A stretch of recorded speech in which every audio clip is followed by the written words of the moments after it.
Николай Константинович Рерих. Эскизы декораций к балету Стравинского «Весна священная». Рерих участвовал в создании балета не только как театральный художник, но также был соавтором либретто. В замысле балета его привлекло единение древнего человека с природой. Начало балета – это пробуждение земли и торжество неба. Цветут изумрудные холмы, сверкают весенние воды, под безмятежными облаками ликует весенняя первобытная природа. Чистым оком земля взирает на мир, чтобы вновь поведать людям о его правде и красоте. Здесь мы возвращаемся к первоистокам, к тем временам, когда славянские племена жили, прославляя триединство мира – божества, человека и природы. Однако весеннее воскрешение природы связано и с трагическим событием – избранием одной из девушек племени в жертву, ибо она должна стать заступницей племени перед небом. Она – носительница всей тяжести креста своего народа.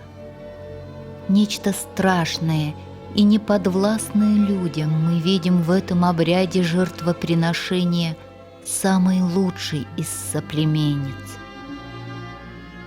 Но не будем корить предков. Вся наша история соткана из страданий и трудностей, претворившихся в духовную силу и глубину. И в этом обряде мы видим истоки жертвенности русского народа, его духовной мощи и готовности отдать накопленные духовные богатства другим.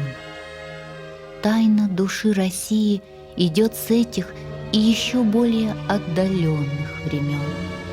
Отсюда пророческие начертания ее будущего, здесь закрыта ее судьба. Античные и византийские писатели причисляли славян к могущественным народам, но замечали, что обилие русских земель и даровитость русской души сопряжены и с великой опасностью, ибо все это можно растратить в беспечности и легкомыслии. Вот почему Россия должна овладеть своими великими пространствами, своими великими духовными качествами и возможностями, должна преодолеть соблазн и праздность, разъединение и насилие, униженность и уныние. Рерих был убежден, что в древности Россия ничем не уступала Европе, и весеннее воскрешение природы на его картинах мы можем понимать и как национальное возрождение России. В начале 20-го столетия художник писал: «Припадая к земле, мы слышим. Земля говорит: все пройдет, потом хорошо будет. И там, где природа крепка, где недра не тронуты, там и сущность народа тверда, без смятения.